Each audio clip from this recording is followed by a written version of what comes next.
నమస్తే, welcome to Aadan. నమస్తే రాజేష్ గారు, శ్రీనివాసరావు గారు. నమస్కారం అండి. శ్రీనివాసరావు గారు, రాజేష్ గారు, ఈరోజు ఆంధ్రప్రదేశ్లో పండుగ వాతావరణం మధ్య పెన్షన్ల పంపిణీ కార్యక్రమం జరుగుతుంది. సార్, దీని మీద ప్రశంసలు విమర్శలు రెండూ ఉన్నాయి. రెండింటిని తీసుకుని మాట్లాడే ప్రయత్నం చేద్దాం.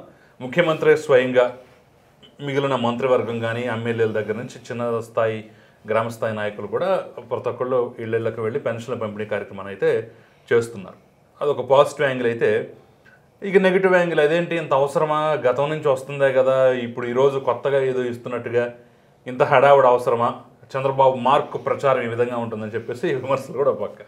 సో ఈరోజు ఈ పెన్షన్ల పండుగని ఏ రకంగా చూస్తారు, ఎలా విశ్లేషిస్తారు మీరు? రెండు అంశాలని, పాజిటివ్ నెగిటివ్. శ్రీనివాస్ గారు, ఇప్పుడు చంద్రబాబు నాయుడు గారిని విమర్శించడం అనేటువంటి తేలిక, చాలా సులభం. ఈ ప్రపంచంలో అస్సలు బరువు లేనిది, చాలా తేలికైంది ఏదైనా ఉందంటే చంద్రబాబు నాయుడు గారిని విమర్శించడమే. ఇప్పుడు నేను మారాను అని చెప్పాడు కదా, మారినట్టే కనిపిస్తుంది. నేను ఆయన 78లో ఎమ్మెల్యే అయిన దగ్గర నుంచి వస్తున్నాను. తెలుగుదేశం పార్టీలోకి వచ్చిన తర్వాత నుంచి మన అబ్జర్వేషన్ ఎక్కువ ఉంటుంది. ఎందుకంటే కాంగ్రెస్ అనేటువంటిది ఒకళ్ళ వెళ్తూ లేచిపోయింది. ఒక రకంగా చెప్పాలంటే 83, 85 ఎలక్షన్స్లో మళ్ళీ రెండవ విడత జనభూమికి 94లో కూడా లేపేశారు. అయినా అది ఇంగ్లీషు తుమ్మలాగా మళ్ళీ మొలిచేసింది. రకరకాల విషప విత్తనాలు కాయలు కాసేసి జగన్మోహన్ రెడ్డి రూపంలో జల్లేసింది. అయితే ప్రచార పటాటోపం అనేటువంటిది చంద్రబాబు నాయుడు గారి ప్రచారం అనుకుంటారు, కానీ ఆయనకు అసలు తెలియదు. ఎందుకంటే ఆయన ప్రచారం చేసుకోవాలని తెలుసుంటే యాక్చువల్గా ఆయన ఐటీ ఇండస్ట్రీ మీద దృష్టి పెట్టి ఒక్కదాని గురించే మాట్లాడరండి. ఆయన ఈ దేశానికే మార్గనిర్దేశనం చేశాడు అనేక విషయాల్లో, 1, 2 కాదు. ఇప్పుడు ఇంకుడు గుంతలు తీసుకోండి, లేకపోతే చెట్లు మొక్కలు నాటించడం తీసుకోండి. ఇలాంటి విషయాల్లో 20 ఏళ్ల క్రితం ఆయన చేసింది ఇవాళ దేశం అంతా ఆచరిస్తుంది. చూసుకోండి, కావాలంటే బోడంత ప్రచారం చేసుకోవచ్చు. ఆయన వ్యవసాయదారుల విషయంలో వ్యవసాయంలో ఈయన దృష్టి పెట్టలేదు, రైతుల్ని పట్టించుకోలేదు అనేటువంటిది కావాలని రాజశేఖర రెడ్డి ఈయన ఏం చేయాలో, ఈయన మీద ఏం విమర్శ చేయాలో తెలియక చేసింది అది. ఎందుకంటే ఈయన అవినీతిలో ఎక్కడా కూడా వీళ్ళ మీద మరకలేదు, చూపించలేకపోయారు. అప్పుడు ఏం చేస్తారు, ఏదో ఒకటి అంటకట్టాలి, అంటే వర్షాలు పడవని ఇలాంటి దుష్ప్రచారాలు చేయాలి. అలా చేసేది తప్ప మీకు ఆయన రైతులకి ఏం లోటు చేసేటండి. ఇది వాళ్ళు మేము తప్పు చేయలేదురా బాబు అని చెప్పుకోలేకపోయారు, ప్రచారం చేసుకోలేకపోయారు. అంటే ప్రచారం చేసుకున్నట్టే కదా, వాళ్ళు వైఫల్యమే కదా, ప్రచార వైఫల్యమే కదా. అన్నీ వదిలేయండి, గతం అంతా వదలండి. గత 2014 నుంచి 19 వరకు ఆయన ఆల్ టైమ్ బెస్ట్ పెర్ఫార్మెన్స్ 2014 నుంచి 19. ఎందుకంటే మల్టిపుల్ టాస్క్స్, ఒక పక్కన విడిపోయిన రాష్ట్రం, భావోద్వేగాల నడుమ రాష్ట్రానికి దిశ లేకుండా, దిక్కు మొక్కు లేకుండా ఏం చేయాలో అర్థం కాని పరిస్థితులు వచ్చాడు. అయోమయం, అసలే చీకటి, దారంతా రాళ్ళు ముళ్ళు అన్నట్టుగానే ఉంది పరిస్థితి. దారిని పెట్టడం అనేటువంటి ఎంతో కష్టమైన పని. ఇది ఇలాంటి పరిస్థితుల్లో ఆయన అమరావతి లేకపోతే పోలవరం ఈ రెండే కనిపించినాయి. ఆయన తీసుకొచ్చే పెట్టుబడులు కానీ, లేకపోతే పట్టిసీమ నీళ్ళు ఇవ్వడం కానీ, అలా అనేకం, రైతులకి ఇన్పుట్ సబ్సిడీ ఇవ్వడం కానీ, ఈ పెన్షన్ 200 నుంచి 1000, 1000 నుంచి 2000 చేయడం కానీ, ఇవన్నీ మరుగున పడిపోయినాయి. ఈసారి ఆ తప్పు చేసి తెలుసుకోలేదు వాళ్ళు. రావటమే ఫస్ట్ బాల్ 6 కొట్టాలనుకున్నారు వాళ్ళు, కొట్టారు. అందుచేత వాళ్ళకి ఆహాకారాలు, ఆర్తనాదాలు విమర్శల రూపంలో బయటకు వస్తాయి. అదే జరుగుతుంది. ఇవాళ ఆయన బటన్ నొక్కేసి ఇచ్చేచ్చు, క్యాష్ పంపేసి వాళ్ళ సచివాలయ ఉద్యోగుల చేత పంపించు. ఆయన వాలంటీర్లు లేకపోతే ఇక్కడ ఆగిపోద్ది, ప్రపంచం స్తంభించిపోద్ది అని చెప్పి చాలామంది వాలంటీర్లు ఇచ్చారు. ఇవాళ ఉన్న వనరుల్ని వాడుకుని ఆ ఉద్యోగులకి పని చెప్పి తీసుకెళ్ళి అందంగా అప్పచెప్పండి అని చెప్పాడు. మొట్టమొదటి పెడితే హామీ నెరవేర్చుకుంటున్నాడు కాబట్టి ఆయన మొదట 5 సంతకాలు ఆ సంతకం ఉంది కాబట్టి, పైగా భారీ మొత్తం. మీరు అందరూ కూడా పెన్షన్ 3000, 4000 చేసాడు, బకాయి ఏప్రిల్, మే, జూన్ తాలూకు ప్రామిస్ చేసిన ప్రకారం 7000 ఇస్తున్నాడు అనుకుంటున్నారు. కానీ వికలాంగులకి, అనారోగ్యం పాలైన వాళ్ళకి, దీర్ఘకాలిక రోగాలతో బాధపడే వాళ్ళకి కూడా పెన్షన్లు డబల్, ట్రిపుల్ చేసేసాడు ఆయన. 15,000 వరకు హైయెస్ట్ ఉంది అనుకో. హైయెస్ట్ ఉంది. ఇలాంటివన్నీ అసలు వాళ్ళు కని విని కళలో కూడా ఊహించని ఫలితాలు లబ్ధిదారులకు అందుతున్నాయి. ఇప్పుడు జగన్మోహన్ రెడ్డికి ఎంతో కొంత వీళ్ళ నుంచి కొంత ఓటు బ్యాంక్ ఉండి ఉంటుందన్నా. ఆయన 40% ఉంది, అందుకని ఆగిపోయిన హిమాలయాల కంటే అంటే వీళ్ళు ఏం చెప్తారంటే ఇప్పుడు రేపు పొద్దున్న నువ్వు హిమాలయాలకు వెళ్ళిపోవచ్చు, నీకు అబ్జెక్షన్ ఏం లేదని చెప్తారు. అయితే హిమాలయాలు అనేటువంటి వేరే ఆలోచించుకుంటాయి. హిమాలయ పర్వతాలు కూడా మీటింగ్ పెట్టుకుని వీడు వస్తున్నాడు రా బాబు, మనం ఏం చేద్దాం, వెళ్ళిపోదాం, శైలిలోకి పోదామా అనుకుంటాయి. అలా జరుపుకుంటాను. అది పరిస్థితి. కాబట్టి మీరు విమర్శకులకి ఇగ్నోర్ చేయాలి. 1, 2 ఈ ప్రభుత్వానికి చికాకు వచ్చిందనుకోండి, ఏంట్రై గోలా, మీకు బుద్ధి లేదా, మీకు సిగ్గు లేదా, మీకు మీరు సమర్థించేవాడు, మీరు రావాలి కావాలనుకున్నవాడు కాంట్రించి ఉమ్మేశారు ప్రజలు, అయినా మీరు సిగ్గు లేకుండా మద్దతు ఇస్తున్నారు. కాబట్టి దబ్బడంలోనే పేకదారం అంటారు, బాగా దళసరిగా ఉన్న దారం, అవి పట్టినంటారు నోళ్ళు కుట్టేద్దామని చెప్పి నిర్ణయం తీసుకోవచ్చు. రాజేష్ గారు మీరేమంటారు? ఇప్పుడు ప్రస్తుతం ఈ పెన్షన్ ఇస్తారా ఇంత పెద్ద మొత్తంలో అన్న దాని మీద రకరకాల చర్చలు జరిగాయి. ఏదో డప్పు కొట్టి దండోరా కూడా వేయించారు, మేము ఇవ్వలేకపోతున్నామని అదని ఇదని చెప్పేసి రకరకాల ఫేక్ ప్రచారాలు కూడా వైఎస్ఆర్ కాంగ్రెస్ పార్టీ అఫీషియల్ అకౌంట్లోనే వచ్చాయి. సరే అదంతా తప్పు, ఫేక్ అని వీళ్ళు మరి బురద కడుక్కునే ప్రయత్నం ఇది చేశారనుకోండి. ఈరోజు ఒక పండుగ వాతావరణం లాగా చేసినటువంటి ప్రయత్నం అనేది ఎంతవరకు సక్సెస్ అయింది అనుకుంటూ పొద్దునుంచి చూస్తూనే ఉన్నారు మీరు, మీకు కూడా రకరకాల జిల్లాల నుంచి రకరకాల ప్రాంతాల నుంచి ఫీడ్బ్యాక్ వచ్చి ఉంటుంది. ఏమంటారు మీరు?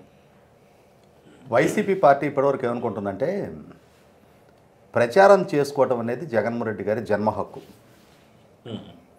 ఆ ప్రచారం చేసుకునే సందర్భంగా కూడా ఆయన ఏం చేస్తారు, 250 రూపాయలు పెంపు. మొన్న 2024 జనవరి నెలలో ఆయన వాగ్దానం చేసిన చివరి 250 రూపాయల పెంపు సందర్భంగా వారం రోజుల పాటు పెన్షన్ పండుగ అని చెప్పని నిర్వహించాడు. ఆయన 3,000 రూపాయలు భర్తీ చేశాము అని చెప్పని ఆ 250 రూపాయలకి ఒక సభ ఏర్పాటు చేశారు. వందలాది బస్సుల్లో ప్రజలను తరలించారు. ఈయన హెలికాప్టర్లో అక్కడికి ప్రయాణం చేశాడు. అక్కడ ఆయన ప్రయాణించే మార్గంలో బ్యారికేడ్లు, పరదాలు, వేల మంది పోలీసుల పహరాలు, చెట్లు నరికేటాలు, షాపుల షట్టర్లు దింపేటాలు, ఇంత అసౌకర్యం ప్రజలకు కలిగించి ఆర్భాటపు సభలు ఏర్పాటు చేసి గంటల తరబడి ఊకదంపుడు ఉపన్యాసాలు, తన గురించి ఆత్మస్తుతి, ప్రత్యర్థుల్ని పరనింద, ఈ రకమైన ఊకదంపుడు ఉపన్యాసాలతోటి ప్రజల్ని విసిగించి ఒక 250 రూపాయలు పెంపు చేశారు. 250 రూపాయల పెంపుకి ఇంతటి ఆర్భాటపు ప్రచారం చేసుకున్న సందర్భంలో ఇవాళ జరుగుతున్నది ఏంటి? ఓవరాల్గా ఒక సంవత్సరానికి 10,000 కోట్ల రూపాయలు అధికంగా బడ్జెట్ కేటాయింపులు జరగబోతున్నాయి. గతంలో జగన్మోహన్ రెడ్డి గారి ప్రభుత్వ హయాంలో 23,000 కోట్లు పెన్షన్ బిల్లు ప్రయాణం. ఇప్పుడు 34,000 కోట్ల రూపాయలకి, అంటే సంవత్సరానికి 11,000 కోట్ల రూపాయలు అధికంగా పెన్షన్ బిల్లు కేటాయింపు జరగబోతుంది. దీనికి ఒకసారి పెన్షన్ల ప్రస్థానం కూడా చూద్దాం మనం. ఎన్టీ రామారావు గారు ఈ దేశంలోనే ఆంధ్రప్రదేశ్ రాష్ట్రంలో మొట్టమొదటగా పెన్షన్ వ్యవస్థని తీసుకొచ్చిన ముఖ్యమంత్రి. ఆయన హయాంలోనే వృద్ధులకి వితంతువులకి 30 రూపాయలు పెన్షన్తో బిగిన్ చేశారు. ఆ బిగిన్ చేసిన 30 రూపాయలని ఎన్టీ రామారావు గారు తర్వాత చంద్రబాబు నాయుడు గారి ప్రభుత్వ హయాంలో 150% పెంచి 75 రూపాయలు చేశారు పర్ మంత్. ఓకే, అంటే 30%ని 45 రూపాయలు అధికంగా పెంచి 75 రూపాయలు ఇవ్వడం జరిగింది. ఈ 75 రూపాయలు చంద్రబాబు నాయుడు గారి ప్రభుత్వ హయాంలో కొనసాగింది. 2004 ఎన్నికల్లో ఆ రోజు పాదయాత్ర చేసే సందర్భంగా రాజశేఖర రెడ్డి గారు తనకు కనుక అధికారం ఇస్తే 200 రూపాయలు చేస్తారని వాగ్దానం చేయడం జరిగింది. అంటే ఈ 75 రూపాయల మీద 166% పెంచారు ఆయన. పెంచి 200 రూపాయలు ఆయన చేశారు. ఈ 200 రూపాయలు ఆయన తిరిగి 2009 ఎన్నికల్లో రాష్ట్ర ముఖ్యమంత్రిగా మళ్ళీ తిరిగి ఎన్నికలను ఎదుర్కోబోతున్న సందర్భంగా కూడా దీన్ని పెంచుతాననే ప్రస్తావన లేదు. ఆ దశాబ్ద కాలం పాటు 2004 నుంచి 2014 వరకు ఆ 200 రూపాయలే కొనసాగింది. ఆ సందర్భంలో 2014 ఎన్నికలకు ముందు చంద్రబాబు నాయుడు గారు ఆయన పాదయాత్ర సందర్భంగా ఆయన చేసిన వాగ్దానం, తనకు గనక అధికారం వస్తే ఈ 200 రూపాయలని 1000 రూపాయలు చేస్తానని చెప్పారు.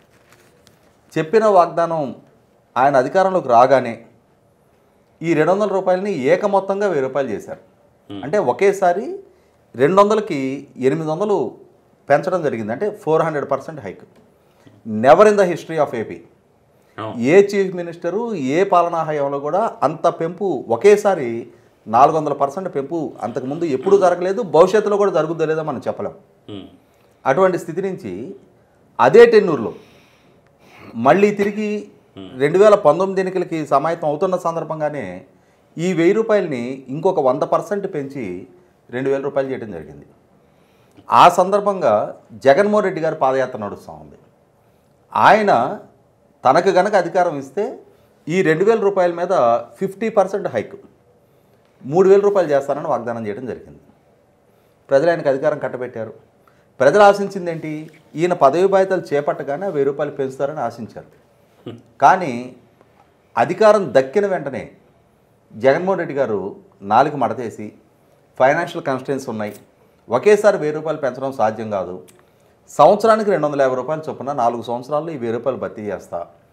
ఈ 250 కూడా ఎప్పుడు పెంచుతానని చెప్పారు ఆయన? ప్రతి సంవత్సరము ఆయన మే 30 పదవి బాధ్యతలు చేపట్టారు. జూలై 8వ తారీఖు మా నాయనగారు పుట్టినరోజు ఉంది. ఆ రోజు 250 చొప్పున 4 సంవత్సరాల్లో 4 జూలై 8 రోజున నేను దీన్ని 1000 రూపాయలు భర్తీ చేస్తానని చెప్పారు.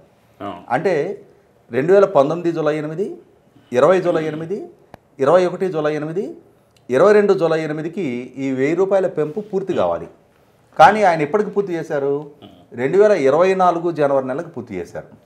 అంటే ఏకమొత్తంగా పెంచుతాను అని చెప్పని ప్రజలకు వాగ్దానం చేసి ఆ వాగ్దానాన్ని తొంగలో దొక్కి ఇన్స్టాల్మెంట్ ప్రాతిపదిక కూడా చెప్పిన వాగ్దానం ప్రకారం 2022 జూలై 8కి పెంచాల్సిన దాన్ని 2024 జనవరి దాకా డ్రాగ్ చేసి ఆయన మాత్రం ప్రచారం చేసుకోవడానికి అర్హుడు.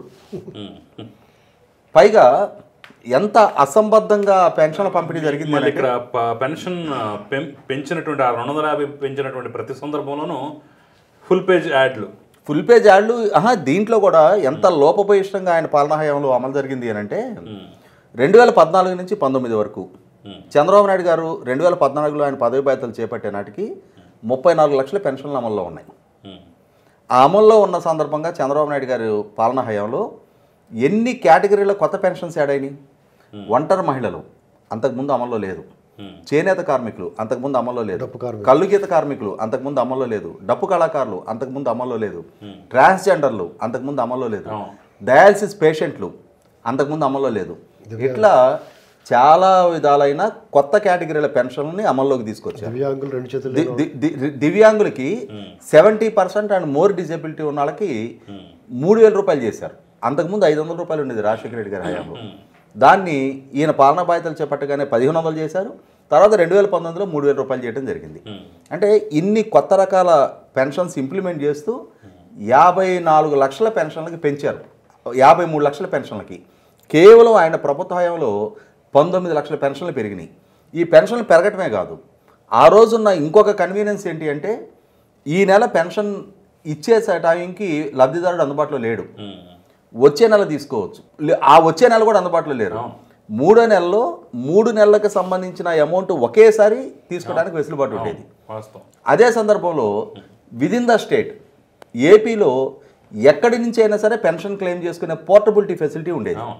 ఇది తల్లిదండ్రులు బిడ్డల దగ్గర ఎక్కడైనా వేరే ప్రాంతాల్లో ఉంటున్న సందర్భంగా వారు ఉంటున్న ప్రాంతంలో క్లెయిమ్ చేసుకోవడానికి ఆస్కారం ఉండే వెసులుబాటు ఉండేది. వీటినన్నిటినీ జగన్మోహన్ రెడ్డి గారు రద్దు చేయడం జరిగింది. ఆయన అధికారంలోకి వచ్చిన తర్వాత ఏం చేశారు? పెన్షన్ ఎలిజిబిలిటీని అంటే వృద్ధాప్య వయసు 65 సంవత్సరాలు ఉన్నదాన్ని 60 సంవత్సరాలు చేసిన నేపథ్యంలో ఈ 53 లక్షల పెన్షను 60 లక్షల పైగా లబ్ధిదారుల సంఖ్య పెరిగింది. ఆ పెరిగిన సందర్భంగా ఆయన లబ్ధిదారుల సంఖ్య తగ్గించాలనుకున్నాడు. ఆ తగ్గించాలనుకున్నందుకు ఆయన పెట్టుకున్న క్రైటీరియా ఏంటి? 2021 ఏప్రిల్ నుంచి 2021 ఆగస్టు వరకు, ఏప్రిల్, మే, జూన్, జూలై, ఈ 4 నెలలు 2021 జూలై, ఏప్రిల్ టు జూలై, ఈ 4 నెలలు ఒకసారి గుర్తు చేసుకో. ఆ పీరియడ్ కరోనా సెకండ్ సీజన్, ప్రజలు ఇళ్లకు పరిమితమై ఉన్నారు. చాలా ఉధృతంగా వేలాది మంది చనిపోతా ఉన్న టైం అది. అంటే 2020 లాక్డౌన్ కన్నా కూడా ఘోరమైన పరిస్థితులు 2021లో ఉన్నాయి. ఇళ్లకి పరిమితం అయి ఉన్నారు. Peak summer time April to July, current వినియోగం ఎక్కువగా ఉంటుంది. ప్రజలు ఇళ్లకు పరిమితం అయి ఉన్నారు. సహజంగానే టీవీ, తర్వాత వర్క్ ఫ్రమ్ హోమ్లు, ఆన్లైన్ క్లాసులు జరుగుతూ ఉన్న టైము. అటువంటి పీరియడ్ని తీసుకొని ఈ 4 నెలల్లో ఏ ఒక్క నెల అయినా సరే 300 యూనిట్లు కనుక ఆ కుటుంబ కరెంటు వినియోగం పెరిగితే దాని ప్రాతిపదికగా 7 లక్షల పెన్షన్లు కోత విధించడం జరిగింది.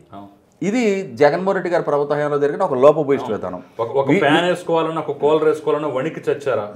వీటన్నిటికీ తోడు ఇంకొకటి ఏంటి, రాజశేఖర రెడ్డి గారి హయాంలో అభయహస్తం పెన్షన్ ఇంప్లిమెంట్ చేశారు. డ్వాక్రా మహిళలు 55 సంవత్సరాలు దాటిన వాళ్ళకి వాళ్ళకి 500 రూపాయలు పర్ మంత్ డ్వాక్రా అభయహస్తం కింద పెన్షన్ వస్తుంది. వీళ్ళు ఏం చేశారు, కాలక్రమంగా వాళ్ళు 60 సంవత్సరాలు దాటారు, కానీ వాళ్ళు అభయహస్తం పెన్షన్ లబ్ధిదారులే. అంటే అప్పటి వరకు అమల్లో ఉన్న విధానం ఏంటి అంటే, భార్యకి అభయహస్తం పెన్షన్ వస్తున్నా భర్తకి వృద్ధాప్య pension allowed. Okay okay. So వీళ్ళు ఏం చేశారు, వీళ్ళు ఈ వయసు పెరిగి 60 సంవత్సరాలు దాటారు అభయహస్తం పెన్షన్దారులు.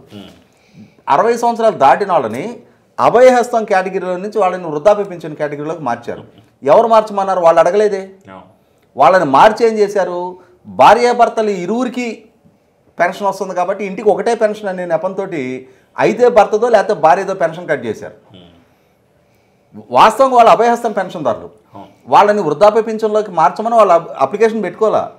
డేటా ఎంట్రీ ఆపరేటర్లు వాళ్ళు చేసిన తప్పుకి ఈ ఇంట్లో ఒక పెన్షన్ కట్ అయిపోయింది అంటే అక్కడ వృద్ధాప్య పెన్షన్ భర్తకు వస్తుండేది, భార్యకి అభయహస్తం పెన్షన్ వస్తుండేది. దాన్ని యథావిధిగా కంటిన్యూ చేయకుండా వాళ్ళకి ఏదో అడిషనల్ బెనిఫిట్ చేస్తున్నట్టుగా వాళ్ళని వృద్ధాప్య పెన్షన్లోకి 60 ఏళ్ళు దాటినాయి కాబట్టి కన్వర్ట్ చేసి డేటా ఎంట్రీలో వీళ్ళు చేసిన తప్పది. దీనికి ఆ లబ్ధిదారుని బాలిపోసులు చేశారు. దాని ఇంపాక్ట్ ఏమైపోయింది, వాళ్ళకి వస్తుంది 500. మిమ్మల్ని ఎవరు మార్చమన్నారు, మిమ్మల్ని 3000 కేటగిరీలోకి వాళ్ళు మార్చమని అడగలేదే.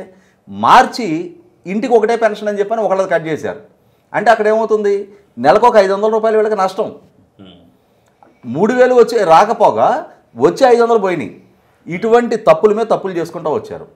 ఇటువంటి సందర్భంలో చంద్రబాబు నాయుడు గారు పెంచుతారా పెంచరా అని చెప్పని వైసీపీ వాళ్ళు అనుమానాలు వ్యక్తం చేయడం ఏంటి, ఆయన పెంచిన దాఖలా 200 రూపాయల నుంచి 1000 రూపాయలు చేసి కళ్ళ ముందు కనిపిస్తుంది, 30 రూపాయల నుంచి 75 రూపాయలు చేసి కళ్ళ ముందు కనిపిస్తుంది.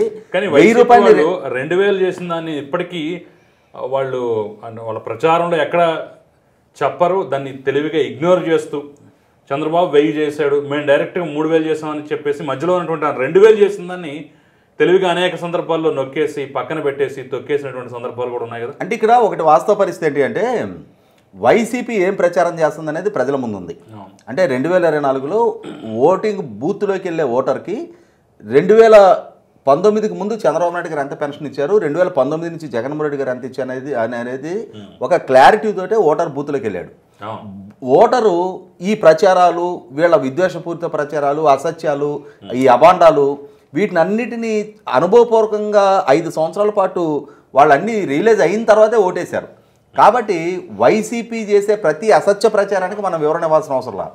ఇక్కడ ప్రజలకి ఉన్న స్పష్టత ఏంటి అంటే, చంద్రబాబు నాయుడు గారు 2014లో మాట ఇచ్చి మాట నిలబెట్టుకున్నారు. జగన్మోహన్ రెడ్డి గారు 2019లో 1000 రూపాయలు పెంచుతానని చెప్పిన మాట ఇచ్చి ఆ మాట నిలబెట్టుకోవడానికి ఇన్స్టాల్మెంట్ ప్రాతిపదిక మీద 4 సంవత్సరాల కాలంలో పెంచుతానని చెప్పిన ఆయన 5 సంవత్సరాల కాలం తీసుకున్నారనేది కళ్ళ ముందు స్పష్టంగా కనిపిస్తుంది. కాబట్టి ఇక్కడ మాట తప్పని మడమ తిప్పని నాయకుడు చంద్రబాబు నాయుడు గారు అనేది ప్రూవెన్ ఫ్యాక్టర్. తర్వాత ఇంకొకటి ఏంటి, ఇప్పుడు ఈ అంశం చంద్రబాబు నాయుడు గారు ఇప్పుడు ఆయన చేసిన వాగ్దానం ఏంటి, 3000 రూపాయల పెన్షన్ని 4000 చేస్తానని చెప్పారు. అంటే 33% హైక్. సింగిల్ స్ట్రోక్లో ఆ 33% పెంచేశారు ఆయన. జగన్మోహన్ రెడ్డి గారు లాగా ఆయన కూడా 250 చొప్పున సంవత్సరానికి ఒకసారి పెంచుతానని చెప్పని విడతల వారి పెంపుకి ఆయన వాగ్దానం చేయలే. ఆయన ఏకమొత్తంగా పెంచుతానని చెప్పారు. చెప్పిన విధంగానే తన పదవి బాధ్యతలు చేపట్టిన నెక్స్ట్ ఫస్ట్కి పెంచి చూపించారు. దీనికి తోడుగా ఆయన ఈ ప్రకటన చేసే నాటికి ఏప్రిల్ ఎన్నికల షెడ్యూల్ వచ్చేసింది. అప్పటికి ఈ షెడ్యూల్ వచ్చిన నాటి నుంచి నేను ఈ 3 నెలలు కూడా ఈ అంటే బకాయి కింద పరిగణించి ఈ 3 నెలలు కూడా నేను ఈరోజు వాగ్దానం చేస్తున్నా కాబట్టి నేను మీకు ఆ లబ్ధి చేకూర్చే నాటికి ఈ 3 నెలలు కూడా కల్పిస్తానని చెప్పడం జరిగింది. దాన్ని కూడా ఈరోజు నెరవేర్చుకున్నారు. వీటన్నిటికన్నా ముఖ్యంగా క్రానికల్ డిసీజ్ పేషెంట్లు, బెడ్ రిడెన్ పేషెంట్లకి ఇప్పటి వరకు ఉన్న 5000 రూపాయల పెన్షన్ని 15000 చేయటం అనేది 100కి 100 రూపాయలు ఆ కష్టకాలంలో ఉన్న ఒక రకంగా బెడ్ రిడెన్ పేషెంట్ అనగానే శారీరకంగా వాళ్ళకి మానసికంగా వాళ్ళు ఎంత ఆందోళన అనిపిస్తూ ఉంటారో వాళ్ళకి సపరేట్ చేసి ఆ కుటుంబం కూడా అంత సతమతం అవుతూ ఉంటారు. ఎందుకంటే ఒక మనిషిని తోడు పెట్టుకోవాల్సి వస్తుంటుంది. ఒక సందర్భంలో ఒక్కరే ఇవాళ ప్రతి కుటుంబంలో చూస్తే పిల్లలు మైగ్రేషన్ ఇంపాక్ట్ తోటి సీనియర్ సిటిజన్సే ఉంటున్నారు. ఇటువంటి సందర్భంలో ఎవరో ఒకరిని హైర్ చేసుకొని కానీ ఆ బెడ్ రిడెన్ వాళ్ళని సాకలేని పరిస్థితులు. ఇటువంటి పరిస్థితుల్లో ఖచ్చితంగా ఎంత పేదరికంలో ఉన్న వాళ్ళకైనా కూడా చాలా మేజర్గా స్వావలంబన చేకూర్చగలిగే అమౌంట్ అది. దానికి తోడు డయాలసిస్ పేషెంట్లు వాళ్ళకి కూడా ఇప్పుడు 10,000 రూపాయలు చేయడం జరిగింది. 100కి 100 వీళ్ళన్నిటికి తోడు ఫిజికల్లీ డిసేబుల్డ్ దివ్యాంగులు వాళ్ళకి గత 5 సంవత్సరాల టెన్యూర్లో నాట్ ఈవెన్ ఏ సింగిల్ పై 2014 నాడు ఏ 3,000 ఉందో, 2019 నాడు ఏ 3,000 ఉందో, 2024 కూడా జగన్మోహన్ రెడ్డి గారు మిగిలిన పెన్షన్ లబ్ధిదారులందరికీ 250 చొప్పున 1,000 రూపాయలు పెంచినా కానీ వికలాంగులు మాత్రం అదే 3,000 కంటిన్యూ చేస్తూ ఉన్నారు. అంటే ఇక్కడ వాళ్ళ నాన్నగారి హయాంలో కూడా సాధారణ పెన్షన్దారులకు 200 ఇస్తే వాళ్ళ నాన్నగారి హయాంలోనే దివ్యాంగులకు 500 ఇచ్చారు. తర్వాత చంద్రబాబు నాయుడు గారు సాధారణ పెన్షన్లకు 1,000 రూపాయలు ఇస్తే దివ్యాంగులకు 1,500. అంటే వారి డిజబిలిటీ ప్రాతిపదికగా వేరే రకమైన సంపాదనకు ఆస్కారం లేదు కాబట్టి వాళ్ళకి ప్రత్యేకంగా ఇవ్వడం జరిగింది. అటువంటి దాన్ని జగన్మోహన్ రెడ్డి గారి హయాంలో వికలాంగుల పట్ల ఒక రకమైన వివక్ష ప్రదర్శించారు. ఆయన సాధారణ లబ్ధిదారుల పాటుతో పాటు 5 ఏళ్ళు కొనసాగించారు. అటువంటి వారికి ఇప్పుడు చంద్రబాబు నాయుడు గారు ఒక్కసారిగా 3,000 ఉన్న పెన్షన్ని 6,000 చేయడం ద్వారా ప్రతి గ్రామంలో కనీసం బెడ్ రిడెన్ పేషెంట్లు డిజబిలిటీతో ఉన్నవాళ్ళు ఒక 20-25 మంది ఉంటారు. వారికి వారి కుటుంబ సభ్యులకు కూడా చాలా మేజర్ రిలీఫ్ అది. ఇవాళ 3,000 ఉన్నదాన్ని ఒకరి మీద ఆధారపడని పరిస్థితులు 6,000 రూపాయలు చేయడం అనేది 100కి 100 స్వాగతించదగ్గది. ఇటువంటి నేపథ్యంలో చంద్రబాబు నాయుడు గారు ఏం చేశారు? జగన్మోహన్ రెడ్డి గారు లాగా చెట్లు నరికించి బ్యారికేడ్లు పెట్టి పరదాలు పెట్టుకుని వెళ్ళలేదే. తన సమీపంలో ఉన్న ఒక గ్రామానికి సాధారణ అంటే ఒక వ్యక్తి ఎలా పర్యటనకు వెళ్తారో అలాగే వెళ్ళారు. ఆ కుటుంబ సభ్యులు వాళ్ళ ఇల్లు చూసాం మనం, రాములు నాయక్ పైనుంచి మొత్తం అంటే ఇంట్లో కూర్చుంటే సూర్యుడు కనిపిస్తున్నాడు, పూరిపాక మొత్తం అంతా వర్షం కురుస్తూ ఉన్న ఇల్లుది.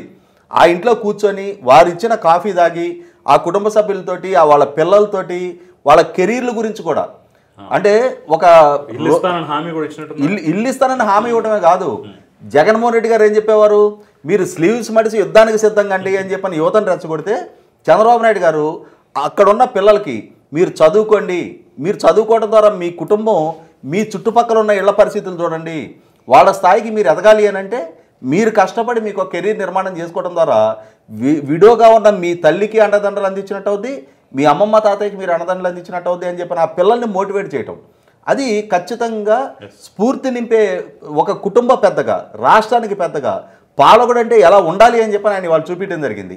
ఇటువంటి పరిస్థితుల్లో దాన్ని కూడా విమర్శనాత్మకంగా చూడాలి అనుకుంటే సూర్యుడిని చూసి ఉమ్మితే మొహం మీద పడుద్ది అన్నట్టుగా వైసీపీ వాళ్ళకి ఏ స్థాయిలో కూడా నైతిక లేదనేది వాస్తవం, నైతికత లేదనేది వాస్తవం. చంద్రబాబు నాయుడు గారి వాళ్ళ ఆచరణపూర్వకంగా మాట తప్పని మడమ తిప్పని నాయకుడు ఆయన మాత్రమే అని చెప్పని పాలకుడిగా రుజువు చేసుకున్నారు. శ్రీనివాసరావు గారు ఫైనల్గా చెప్పండి, ఇప్పుడు 33 మంది అంతకన్నా ఎక్కువ మన లెక్కలు బట్టి చూస్తుంటే జగన్మోహన్ రెడ్డి పాలనా కాలం చివరిలో పెన్షన్ల కోసం వెళ్ళి వడదెబ్బ తగిలి చనిపోయినటువంటి వాళ్ళు ఉన్నారు. ఈరోజు మరి అదే వాలంటీర్లు లేకపోయినా సరే పెన్షన్లు అయితే ఆ రాష్ట్ర వ్యాప్తంగా సరే అక్కడక్కడ సర్వర్ ప్రాబ్లంలు తప్ప చక్కగానే అందుతున్నట్టుగా అయితే ప్రస్తుతం రిపోర్ట్ అయితే వస్తాం. మరి ఈ పాపం ఎవరిదంటారు?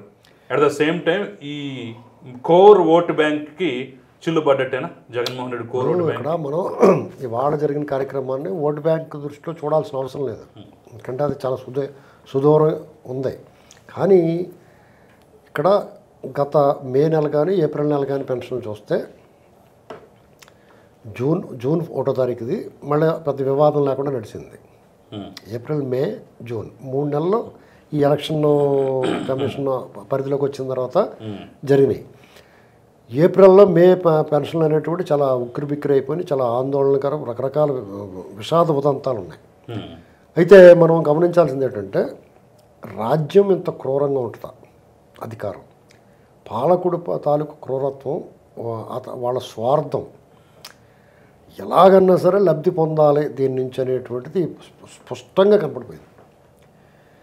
ఒకవేళ పాలకుడు జగన్మోహన్ రెడ్డి లాంటి అరాచకవాది క్రూరుడైన పాలకుడు అలాగే ఉంటాడు. జవహర్ రెడ్డి లాంటి అధికారి అతనిలో మానవత్వం ఎక్కడా కనపడలేదు. ఒకవేళ పాలకుడు ఆదేశించినా ఇది తప్పండి అని చెప్పగలగాలి, ఎందుకంటే అటు పీకిది ఏముంటుంది, ఇంకా ఆఖరికి వచ్చింది టెన్యూరు ఎలాగ రిటైర్ అయిపోతాడు, ఇవాళ నేను రిటైర్ అయిపోతున్నాను. అది మనుషుల ప్రాణాలతోటి ముది ఒగ్గులు వాళ్ళందరూ 60 ఏళ్ళు 70 ఏళ్ళు ఆ వయసులో ఉన్నవాళ్ళు, ముసలివాళ్ళు 80 ఏళ్ళు 90 ఏళ్ళు. ఆ ఎండల్లో వీడు ఎద్దులో ఉన్న వీళ్ళు వెళ్ళమనండి ఒకసారి ఎండలోకి ఏంటండి. అలాంటిది పాపం వాళ్ళందరినీ ఎండలో తీసుకొచ్చి అక్కడికి సచివాలయం అంటే శిక్ష తప్పు ఎవరు చేశారు, శిక్ష ఎవరికి పడుతుంది, ఎవరి మీద కోపం ఎవరి మీద తీర్చుకున్నారు. 30-40 మంది చనిపోయారు కదా. దీనికి ఇప్పుడు ఈ ప్రభుత్వం జవహర్ రెడ్డి గారి మీద కేసు నమోదు చేయాలి, బాధ్యుడిని చేయాలి. బాధ్యుడిని చేసి అతని మీద హత్యానేరం మోపి అతనికి ప్రాసిక్యూట్ చేయాలి. అలాగే దీన్ని ప్రేరేపించి జగన్మోహన్ రెడ్డి మీద కూడా కేసు పెట్టాలి. ఎందుకంటే ఇవాళ చేయొచ్చు వీళ్ళు సన్నాసులారా, సచివాలయ ఉద్యోగులతోటి ఇంకా చాలరనుకుంటే అంగన్వాడీ టీచర్లతోటి మేము పంపిణీ చేయించాం ఇంటింటికి. మీరు ఎందుకు చేయించలేకపోయారు? మీరు చేయించగలిగి ఉండి కూడా మీరు చేయకుండా ఈవేళ చావుకి మీరు కారణమయ్యారు కాబట్టి మిమ్మల్ని ఎందుకు ప్రాసిక్యూట్ చేయకూడదు అని చెప్పేసి వాళ్ళ మీద తీవ్రమైన చర్యలు, కఠినమైన చర్యలు తీసుకోవాలి. ఒకటి. 2, ఈ ప్రచారం చంద్రబాబు నాయుడు గారికి అవసరం లేదు. ఎందుకంటే ఆల్రెడీ కుంభస్థలాన్ని కొట్టేశారు. ఒక దురాగతము, దుష్ట పరిపాలన అంతం చేశారు వాళ్ళు. ప్రజలందరూ ఏకపక్షంగా ఒక తిరుగుబాటు చేసినట్టుగా మీకు సునామీ వచ్చినట్టే చేసేసి వీళ్ళని పంపించేది మనం అందరం ముందు నుంచి అనుకుంటున్నాం. అదే జరిగింది. ఇక్కడ వీళ్ళు రేపు మళ్ళీ 1వ తారీఖు వస్తుంది కదా. ఇప్పుడు రాజేష్ గారు చెప్పినట్టుగా సంవత్సరానికి 10,000 కోట్లు బడ్జెట్ పెరిగింది. అది కాకుండా వాళ్ళు దీని మీద దుష్ప్రచారాలు వీళ్ళు ఫెయిల్ అవుతారేమో అని చూస్తున్నారు. ఆ ఆశలు పెట్టుకోకలేదు వాళ్ళు. ఎందుకంటే వీళ్ళు ఫెయిల్ అవ్వరండి. ఇదే కాదు, వీళ్ళు ప్రకటించిన ఏ హామీలలో ఫెయిల్ అవ్వరు. ఎందుకంటే వీళ్ళ కొంచెం బుర్ర ఉన్నవాళ్ళు, విద్య, వివేకము, విజ్ఞానం ఉన్నవాళ్ళు. కాబట్టి ఈ పథకాలు అమలు చేయడంలో కానీ, పరిపాలన చేయడంలో కానీ వాళ్ళలాగా చవట చేతగాని దద్దమ్మ పరిపాలన ఉండదు. ఒకవేళ నిధులు ఎక్కడి నుంచి వస్తాయి? డెఫినెట్గా కేంద్రంలో వీళ్ళు ఊహించినట్టుగా వీళ్ళు వెళ్ళి పక్కలేసినా కానీ పని జరగదు ఈసారి. వాళ్ళు వీళ్ళు చాలా సఖ్యంగా ఉంటారు. వీళ్ళకి కావాల్సిన సహకారం వాళ్ళు అందిస్తారు, వీళ్ళు చేయగలుగుతారు. దానికన్నా మించి ఇంకోటి ఏమవుద్దంటే వాళ్ళు చేసిన దొబరా ఖర్చులు, పటాటోపం, ప్రచారం, రాజేష్ గారు చెప్పారు ఇందాక, దారి పడిన పరదాలు కట్టి చెట్లు కొట్టి ఎన్ని న్యూసెన్స్ సంతోషం మళ్ళీ చెప్పకలేదు, అవన్నీ అయిపోతాయి. నెక్స్ట్ ఇంకోటి ఏంటంటే వీళ్ళందరి దగ్గర రికవరీ మొదలవుద్ది. చంద్రబాబు నాయుడు గారి హయాంలోనే ఏసీబీ దాడులు చేసినా లేకపోతే అన్యాయంగా అవినీతి సొమ్ము పట్టుబడినా దాన్ని ప్రభుత్వ ఖజానాకి జమేసుకుని ఒక యాక్ట్ ఒకటి తీసుకొచ్చారంట, చట్టం చేశారు. దాని ప్రకారం వీళ్ళకి నేను చెప్పినంత తీవ్రంగా ఉండకపోవచ్చు, నేను ఎక్స్ట్రీమ్గా చెప్తున్నాను. నేనేమడుగుతున్నానంటే వారానికి 7 రోజులు కాబట్టి 7 జతల బట్టలు, ఒక బియ్యం బస్తా, ఒక కరిబీడి గట్ట, 2 అగ్గిపెట్లు అంటారు బ్రహ్మానందం. అలాగా వాళ్ళకి అవి మాత్రం వండించి మిగతాన్ని తీసేసుకోవాలి. వాళ్ళ దగ్గర మొత్తాన్ని తీసేసుకుని అక్కడ పెట్టెళ్ళిపోయా అంటారు కదా, ఆయన పట్టుకొచ్చినప్పుడు అలా పెట్టించేసి పంపించేయాలి వాళ్ళని. అప్పుడు పోలీసులు వెళ్ళి అరెస్ట్ చేసి కేసులు పెడతారు. ఇది ఈ పని అవుట్ ఆఫ్ ది వే, చట్టానికి వెలుపల చేయగలుగుతారు. ఎందుకంటే వీళ్ళకన్నా తెలివైన వాళ్ళు కాబట్టి. అలా చేసిన రోజుని మనకే ప్రత్యేక హోదా అక్కర్లేదు, కేంద్రం నుంచి రావాల్సిన మన పన్నుల వాటా కూడా అక్కర్లేదు. అందుకే తెలంగాణ తీసుకోమనంటే పర్లేదు అని చెప్పొచ్చు మనం ఉదారంగానే, మన వాళ్ళేగా తెలుగు రాష్ట్రం కాబట్టి. వీళ్ళు దొబ్బేసిన డబ్బులు 5 లక్షల కోట్ల నుంచి 6-7 లక్షల కోట్ల వరకు ఉంటాయి. ఎవడెవడైతే అవన్నీ రికవరీ చేస్తే ఇదే టెన్యూర్లో పెన్షన్ 4,000 నుంచి 6,000 కూడా చేసేయచ్చు. అదండి పరిస్థితి. కాబట్టి వాళ్ళ విమర్శలు ఏం పట్టించుకోకలేదు. ఎలాగ రేపు నుంచి విమర్శలు చేసిన వాడు సరైన ఒడ్డు పొడుగు ఉన్నవాడు అవును ఫుల్ రౌండే వేస్తారండి గ్యారంటీగానే. మిగతా వాళ్ళు సైలెంట్ అయిపోతారు. రైట్. రాజేష్ గారు, ఫైనల్గా మీరు చెప్పండి, మొత్తానికి సక్సెస్ఫుల్గా సాగుతోంది 3 నెలలు జరిగినటువంటి దురాగతాల మీద మీరేమంటారు? వాస్తవంగా వాలంటీర్ వ్యవస్థతోటి పెన్షన్ల పంపిణీ మొదలు కాదు, వాలంటీర్ వ్యవస్థతోటి పెన్షన్ పంపిణీ చివర కాదు. నేను ఇందాకే ప్రస్తావించినట్టుగా ఎన్టీ రామారావు గారి హయాంలో పెన్షన్ వ్యవస్థ పుట్టింది. ఆ తర్వాత అన్ని ప్రభుత్వాలు పెన్షన్ పంపిణీని కొనసాగించినాయి. 2019లో జగన్మోహన్ రెడ్డి గారు పదవి బాధ్యతలు చేపట్టిన తర్వాత మాత్రమే వాలంటీర్ వ్యవస్థ అందుబాటులోకి వచ్చింది. అంతకుముందు పెన్షన్ల పంపిణీ ఎలా జరిగేది? ఒక్క పంచాయతీ సెక్రటరీ గ్రామంలో ఉన్న పెన్షన్ లబ్ధిదారులందరికీ పెన్షన్ పంపిణీ చేసేవారు. ఆ రోజు పంచాయతీ కార్యాలయాల్లో పెన్షన్ పంపిణీ జరిగేది. ఆ రోజుల్లో కూడా bed ridden and physical disability ఉన్నాలని ఈ పంచాయతీ కార్యాలయానికి వచ్చి పెన్షన్ తీసుకోగలిగే వారు అందరూ ముగిసిన తర్వాత పంచాయతీ సెక్రటరీ ఇంటికి వెళ్ళి వాళ్ళ చేత తంబు తీసుకొని అక్కడ పెన్షన్ ఇచ్చే ఫెసిలిటీ ఉండేది. కాబట్టి ఈరోజు ఏదో కొత్తగా ఇళ్ళకెళ్ళి ఇవ్వడం అని అంటే కంప్లీట్ డిజబిలిటీ ఉన్న వాళ్ళకి ఇప్పుడు ఒక మైనర్ పంచాయతీ ఈ చివరి నుంచి ఆ చివరికి 1 కిలోమీటర్ ఉంటుంది. ఊరు మధ్యలో పంచాయతీ కార్యాలయం ఉంటుంది. అంటే ఒక 1/2 కిలోమీటర్ డిస్టెన్స్. 65 సంవత్సరాలే అనుకుందాం వృద్ధాప్య పెన్షన్. ఊర్లో 1/2 కిలోమీటర్ మూవ్ అవ్వలేని స్టేజ్లో వాళ్ళు లేరు. గ్రామీణ ప్రాంతం అది. అదే సందర్భంలో విడో అయిన మాత్రాన అందరూ పండు ముసళ్ళే కాదు, ఒంటరి మహిళలు. దానికి పెట్టిన క్రైటీరియా 35 సంవత్సరాలు పైబడిన. అంటే ఒంటరి మహిళల్లో యంగ్స్టర్సే ఎక్కువ మంది ఉన్నారు. 35 నుంచి 55, 60. ఎందుకంటే 65 సంవత్సరాలు దాటితే వృద్ధాప్య పింఛన్ కేటగిరీలోకి వెళ్తారు. కాబట్టి వాళ్ళు ఇక్కడికి రాలేని దీంట్లో లేరు. చేనేత కార్మికులు, కలుగీత కార్మికులు, డప్పు కళాకారులు వీళ్ళందరూ కూడా పంచాయతీ కార్యాలయానికి వచ్చి తీసుకోగలిగే ఏజ్ గ్రూప్లోనే ఉన్నారు. కంప్లీట్ బెడ్ రిడెడ్ పేషెంట్లకి పంచాయతీ సెక్రటరీ ఇళ్ళకెళ్ళి ఇచ్చేవాడు. సరే అది కాదు, డోర్ టు డోర్ డెలివరీ ఇవ్వాలి అని చెప్పని ఒక మెకానిజం తీసుకొచ్చారు. ఈ మెకానిజం ఎలక్షన్ కమిషన్ తాత్కాలికంగా ప్రతిబంధకాలు ఏర్పాటు చేసింది. ఏర్పాటు చేసినప్పుడు జవహర్ రెడ్డి ఏం చేయాలి? అయితే పంచాయతీ కార్యాలయాల్లో పంపిణీ ఏర్పాటు చేయాలి. కానీ అతను ఏం చేశాడు? గ్రామ సచివాలయాల్లో పంపిణీ అన్నాడు. ఇక్కడ జరిగింది ఏంటి? 2-3 మైనర్ గ్రామాలను కలిపి గ్రామ సచివాలయం ఏర్పాటు చేశారు. అంటే మైనర్ గ్రామాల్లో పంచాయతీ కార్యాలయంలో గతం ఇచ్చే విధానాన్ని ఏర్పాటు చేస్తున్నట్టయితే వాళ్ళకి హార్డ్లీ అరగంట నుంచి గంట వెయిటింగ్ ఉండేది. నువ్వు ఇవాళ పక్క గ్రామానికి వెళ్ళి తీసుకోవాల్సిన కంపల్షన్ క్రియేట్ చేసావు. దాంతో మండు టెండల్లో పక్క గ్రామానికి ప్రయాణించాల్సిన పరిస్థితులు కల్పించావు. ఇది 100% అభ్యంతరకరమైన వ్యవహారం. అసలు ఆ గ్రామ సచివాలయం అనే ఎందుకు ఆ క్లాస్ తీసుకొచ్చావు? గ్రామ పంచాయతీలో ఇచ్చి ఉండొచ్చు కదా. లేదు, ఇవాళ పంచాయతీ సెక్రటరీ, గ్రామ సచివాలయ సిబ్బంది, అంగన్వాడీ సిబ్బంది, ఆశా వర్కర్లు ఇటువంటి వాళ్ళందరినీ ఒక 48 గంటలు వాళ్ళ సర్వీసెస్ వినియోగించుకుంటే మేము చేయమన్నారు వాళ్ళు. Hardly 48 hours more than enough. ఇవాళ 24 గంటల్లో పూర్తి చేస్తున్నారు. అదే మెకానిజం. ఇదే ప్రభుత్వ ఉద్యోగులు ప్రభుత్వం చేత అప్పజెప్పబడిన విధులు నిర్వహించము అని చెప్పిన వాళ్ళు ఏమన్నా నాన్ కోఆపరేషన్ నినాదం ఎత్తుకున్నారా? వాళ్ళు ఏమన్నా సహాయ నిరాకరణ చేస్తాము, మేము ఈ విధులు చేయమని చెప్పని వాళ్ళు ఏమన్నా ప్రభుత్వానికి అల్టిమేటం ఇచ్చారా? ప్రభుత్వం వాళ్ళ సర్వీసెస్ వాడుకోవడానికి సిద్ధంగా లేదు. దీన్ని ఎన్నికల్లో ఒక ఎజెండాగా మలచాలి అనుకున్నారు. ఆ మలచాలి అనుకున్న ప్రాసెస్లో శవ రాజకీయాలకు సిద్ధపడ్డారు. కాబట్టి జోగి రమేష్ పెనమలూరులో చనిపోయిన ఒక మహిళ ఇంటికి వెళ్ళి ఈ శవం తీసుకురండి, చంద్రబాబు నాయుడు ఇంటి ముందు ధర్నా చేద్దామని అంటే జోగి రమేష్ మొహాన ఊశారు. సిగ్గు లేదా? మా ఇంట్లో మహిళ చనిపోయి ఉంటే నువ్వు ఇక్కడికి వచ్చి శవ రాజకీయానికి ప్రయత్నం చేస్తావా అని చెప్పని. ఆ ఊయటం అది చివరికి పోలింగ్ బూత్లో కూడా రిఫ్లెక్ట్ అయింది. అయ్యాల డిక్లేర్ అయిపోయింది. ఇంకా ఇంకా ఇంకా రిలీజ్ కాకుండా ఇదే విధానాన్ని కొనసాగించే పక్షంలో 100% ప్రజల నుంచి ఇప్పటికే ఆక్షేపణకు గురయ్యారు. అవమానకరమైన ఫలితం ఎదుర్కొన్నారు. అన్నిటికన్నా ముఖ్యంగా ఈ విధమైన కుట్రకోణానికి బాధ్యులు ఎవరు?